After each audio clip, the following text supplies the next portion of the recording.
Welcome back. It's time for another Pergravis Data Center quick tip. Unless you have extensive experience with data center design and infrastructure considerations, the term configuration management may be hard to understand. But comprehending this concept is of the utmost importance, since it is the foundation of sound data center management. Configuration management is simply a term that refers to the collection and organization of basic information about the hardware that makes up the enterprise and supporting infrastructure. Good configuration management will include the basic configuration of each piece of hardware, as well as how it is deployed from the standpoint of physical connections.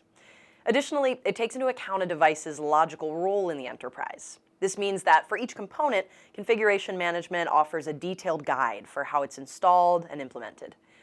That's all for now. Thanks for watching, and we'll see you next time for another Pergravis Data Center quick tip.